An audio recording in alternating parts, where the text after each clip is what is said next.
салом бинандагони арҷманд.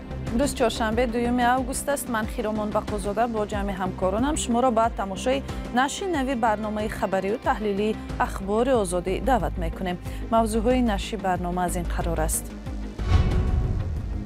тоҷикистон мегӯяд дар давраи ҳукумати толибон кишту қочоқи маводи мухаддир беш аз 2 баробар афзоиш ёфт. дар соли 2022 бошад 4 тонна ва 991 ё ки аниқтараш гӯем 5 тонн шуд. вазири нақлиёт мегӯяд сар аз соли нав вуруди мошинҳои истеҳсолашон то соли 2013 ба тоҷикистон манъ мешавад. шартномаҳо бошад, ҳамаи байнобар гуфташудааст ки одамо корашонро дуруст кунанд то он вақта омода биёянд. селобхезӣ ягона пулеро ки деҳаи дурдасти ноҳияи лахшро бо марказ мепайваст тахриб кард. сокинон халтаҳои картошкаро ба сахтӣ ба бозор мебаранд. ва барномаро бо гузоришу аз вилояти Суғд оғоз мекунем. абдурозиқ абдуқаҳоров ва Аскар Юнусов баъди 2 соли ҳабс дар Қирғизистон ва Тоҷикистон аз маҳбас озод шуданд.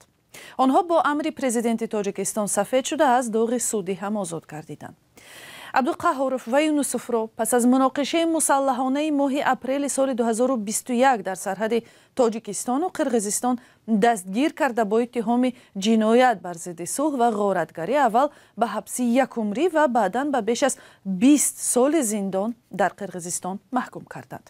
дар ин бора дар барномаҳои оянда гузориши муфассале тақдиматон мекунем. дар ҳамин ҳол мақомоти ҳукумати вилояти Суғд аз аломатҳои боз шудани марзи байни Тоҷикистону Қирғизистон хабар медиҳанд. Раҷабу Аҳмадзода раиси вилояти Суғд мегӯяд бо ҳамтои қирғизаш ба мувофиқае расидааст ки дарҳои беш аз 2 сол бастаи сарҳадро аввал ба рӯи тоҷирону сокинони назди марзӣ боз намоянд. аз ин пештар раҳбарони мақомоти интизомии шимоли кишвар аз эҳтимоли боз шудани гузаргоҳҳои сарҳадӣ гуфта буданд. фарзон муҳаммадӣ дар ин бора гузориш медиҳад. 2 мақомдори баландпояи ҳукумати вилояти Суғд дар нишасти хабарии ин ниҳод аз мувофиқаҳои ба дастомада бо ҳамтоёни қирғизашон паём доданд.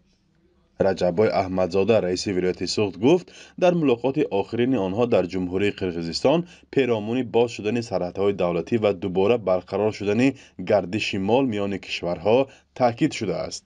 моҳи гузашта гурӯҳе аз мақомдорони Суғду Фарғона ба шаҳри Чулпон-Отаи Қирғизистон сафар карда буданд. Намояндаи комили ҳуқуқи президенти ҷумҳурии Қирғизистон дар Баку иброз кард ки зина ба зина, қадам ба қадам мо бояд ба ҳамин расем ки ҳатман сарҳад бояд бошад. ҳарчанд ин нуктаҳо аз мақомоти Қирғизистон садо надодааст, вале ҷониби Тоҷикистон мегӯяд ба ин масъала бештар ҷониби ҳамсоя изҳори омодагӣ кардаанд. қаблан дар нишасти хабарии аввали ҳамин сол мақомотҳои интизомии вилояти Суғд аз эҳтимоли боз шудани гузаргоҳҳои сарҳадӣ хабар дода буданд. кишоварзону тоҷирон ва сокинони минтақаҳои марзии Тоҷикистон ҳам борҳо талаб мекунанд ки марзро барои доду гирифт боз намоянд. ҳамсоягирӣ имрӯз мо бояд ҳамсоягирӣ кунем барои он ки дар худи Ворух, Чоркӯ, Сурх зиёда аст 110,000 аҳолӣ зиндагонӣ мекунанд. имрӯз мақсаду мароми ҳамтои манам ҳамин аст. ҳамин Абдукарим Карбетович Алимбаев. Тоҷикистону Қирғизистон аз охири моҳи апрели соли 2021 баста аст. 2 кишвар тақрибан 1000 километр марз доранд ва ба гуфтаи тарафҳо то ҳол зиёда аз 650 километр ё 70% он муайян шудааст. бахши дигари сарҳад ҳанӯз маълум нест. номуайянӣ ва даъвоҳои Тоҷикистону Қирғизистон бар сари замину обу чарогоҳ ҳарчанд вақт дар рӯстоҳои назди марзӣ боис ба даргирӣ мешавад. бар асари муноқишаҳо токунун аз ду ҷониб даҳҳо кас кушта ва садҳо нафар захмиву бехонаву дар шудаанд. фарзон муҳаммадӣ, Радиои Озодӣ аз минтақаҳои марзии вилояти Суғд. ва аз марзҳои шимолӣ меравем ба марзҳои ҷанубии Тоҷикистон. мақомот дар ин кишвар мегӯянд баъди сари қудрат баргаштани Толибон дар Афғонистон тавлид ва қочоқи маводи мухаддир аз ин кишвар якбора афзоиш ёфт ва дар қиёс бо соли 2020 порсол ин мавод 2.5 баробар бештар аз гардиши ғайриқонунӣ мусодира шудааст. худи Толибон дар гузашта гуфтанд ки барои мубориза бо кишти маводи мухаддир барномае рӯи даст доранд ва Иёлоти Муттаҳидаи Амрико ҳам дар поёни мулоқот бо Толибон дар Давҳа 2 рӯз пеш ба کاهش کشت کوکنار توجه کرده، اما گفت که ادامه قاچاق و فروش افیون کارکرد شده و مواد مخدر سینتتیکی مورد نگرانی آنها می باشد. از دوشنبه گزارش شهلوی عبدالله را می بینیم. بعد از بسر قدرت برگشتن جنبش طالبان در افغانستان، تولید و قاچاق مخدرات از این کشور به تاجیکستان تا 2 مراتب افزایش یافته است. در این باره حبیب الله واحدزاده رئیس اگنتی نظارت مواد نشه‌آور ضمن نشست خبری در دوشنبه اطلاع داد. انا بعد نیمه دوم ماه اوگوست اومدن مصادره در جمهوری تاجیکستان زیاد گشت. از 2 تن 425 کیلوگرم سال 2020 در سال 2021 4 تن 83 کیلوگرم شد. 4 تن 83 کیلوگرم. این سال 2021.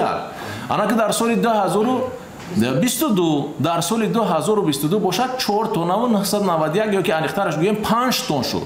با گفته این مسئول، هرچند طالبان اعلان کرده بودند که برای کشت و قاچاق مواد مخدرات جزا پیش بینی می شود، اما در عمل دیگر چیز را می بینند.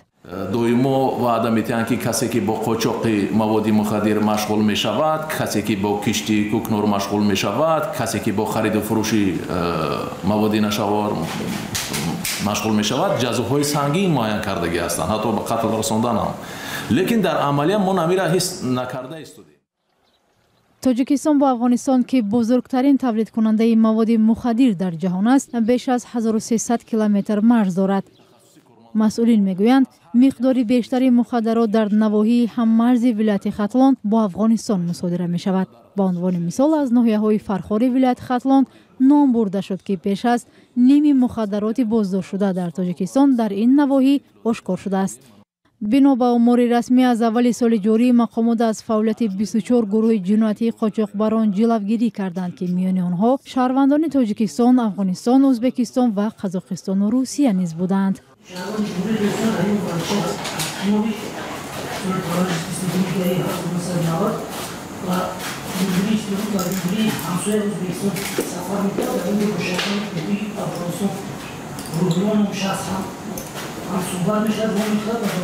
برای تولید کردن مقداری کلان مواد مخدر نصیحت میکنند و اونا با گفته شخصی که مال سرحد رو کار میکنند. این یک مقدار مواد مخدر و منطقه فرخاری ولایت ختلان اشغال میده و بعد در روی مخصوص فیلم نکنند و زردن شوانی تدریج شد از خود کننده اپراتیو اگیتی مواد وارد شده مصادره کرده گرفته شد. با اطلاع اگنتی نظارت مواد نشه‌آور تاجیکستان در 3 ماه اول سال جاری در خارج کشور، اساساً در روسیه، 305 تاجیکستانی به اتهام قاچاق مواد مخدر بازداشت شدند. حکومت تاجیکستان قرار را به تصویب رسانید که بر اساس آن سر از سال نو ورود ماشین‌های استحصال تا سال 2013 به قلمروی کشور منع می شود. در شرح این قرار گفته شده است که هدف تجدید پارک نقلیاتی، پیشگیری از صدمه‌های نقلیاتی در راه‌ها، حفظ محیط زیست و کاهش حجم پرتوها به هوا است. برات یوسفی گزارش می‌دهد. عظیم ابراهیم، وزیر نقلیات تاجیکستان، از قرار منع ورود ماشین‌های تولیدشان تا سال 2013 حمایت کرد و گفت تاجران از این قرار باید نگران نباشند. این اقدام خوب است. فکر می‌کنم که ما بعضی دیگر پهلوی این کار مسئله بود هست، همه این دیده شده است. برای همین مهلت دادن که از 1 ینور، یعنی در دام 3 ماه از دل خود نقطه زمین اگر شرطنامه ها وای باشد، همه بنابرای گرفته شده است که آدم‌ها کارشون درست کنند تا اون وقت آماده بیایند. در گذشته چنین قراری که ورود ماشین‌های براری ششون تا سال 2005 منع کرده شده بود، شماره زیادی ماشین‌های کهنه در راه بند مانده بود. بعداً استثناءً به آنها مهلت دادند که ماشین‌های بند مانده را به تاجیکستان وارد کنند. نظر رانندگان به این قرار مختلف است. فکر ما که درست است، برای که شهر و سیمای شهر هم وای میشود، یا ماشین‌های نو شروع وای میشود، ماشین‌های کهنه را وای میبرند. با فکر که این بسیار چیزی خوبه. اکنون وایم اکولوگرام با فکرم وای میشه، برای که ماشینای نو موتورشون چه که نوتر هم با ویخلاپی وایم کمتر وای میشه. мнение мое ки и мошино зависит намекна ҳами одамое ки савод надоранд, правора харидагиянд, ай ҳамин зависит мекунад ки ҳам авария ва дигар ҳамин сабаб мешавад. ҳай мошин фарқ надорад ки вай 90-ум солай 2000-ум солай соз боша ҳай када мегарди ин сабабаш намешидад. тоҷироне ки ба воридот ва фурӯши мошинҳо дар тоҷикистон машғуланд бо овардани мисол аз ин қарор мегӯянд ин тасмим боиси ба маротиб боло рафтани қимати мошинҳои кӯҳна шуда ва дастрасии сокинонро ба хариди мошин маҳдуд мекунад. چون مردم ندارن که کاملا وقتی که اینجا درست پیدا اوست شد مثال نمیمونن در اومدنی اوست مردک کاملا هیجا بیا و فستو میکنی تو ماشینا میخرد 150-300 هزار تومان دارد اوزی خودم آپر زفیر دارم 2000 یکم سال من همین بالون نمیشم و 2020 دیده نمیتونم مردکی مقصد با قوت هست او 2020-2023 شمیارم 2 سالهایش کنم که کارات هایو او صفتش نردش وای 50-60 بالای هره کاملا عمر بود اگر اکیل برای خدمت و خیلی خریده نمیتونم. برخی آگاهان بر این نظرند که با منع واردات ماشین‌های استحصالی تا سال 2013 تاجران تلاش می‌کنند که با تغییر سال استحصال ماشین و ساختکاری دیگر صنعت‌ها ماشین‌های کهنه را به کشور وارد نمایند و احتمال عامل‌های فسادکاری افزایش یابد. طبق اطلاع خدمات گمرک در نیمساله یکم سال 2023 با تاجیکستان 36887 عدد واسطه‌های نقلیاتی سبکروی سال برآوریششان از سال 2006 تا 2023 وارد شده است که این آمار نسبت به همین دوره سال گذشته 21610 عدد زیاد میباشد. سیلی که روز 21 ایول به ناحیه لخش سرازیر شد پیش از همه زمین‌های کشت و هم حاصل تا حالا جمع آوری شده را آسیب رسانید. کشاورزان مجبور هستند برای نجات حاصل کارتوشکا از روی پول لرزان عبور کنند. پولی که با جمع آوری مبلغ خود ساکنان در یک دهه محلی ساخته شده بود خراب گردید. اذیت‌های ساکنان دهات لخش در گزارش مومن احمدی تقدیم می شود که با نوارهای فرستاده کاربران تهیه شده است. این احوال مردم سوگات کشاورزان یک منطقه در ناحیه لخش حاصل کارتوشکای خود را به سختی برای فروش به بازار میبرند. ده ها تن کارتوشکا را ساکنان دهه سوگات از پول خطرناک با پشت تا ماشین های بارکش میرسانند. ای اصولم آدم و ایسنم آدم نواز زور تلاش تلمای نمی زندگی مو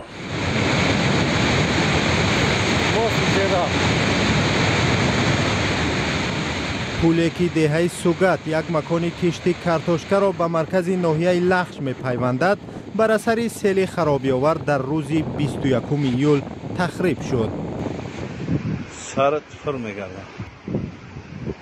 ساکنان دهه سوگات به رادیو آزادی گفتند که دیگر هیچ راه ماشینگرد به دهه وجود ندارد و از بالای پل موقتی با پشت بردن ده ها تن کارتوشکا کاری آسان نیست.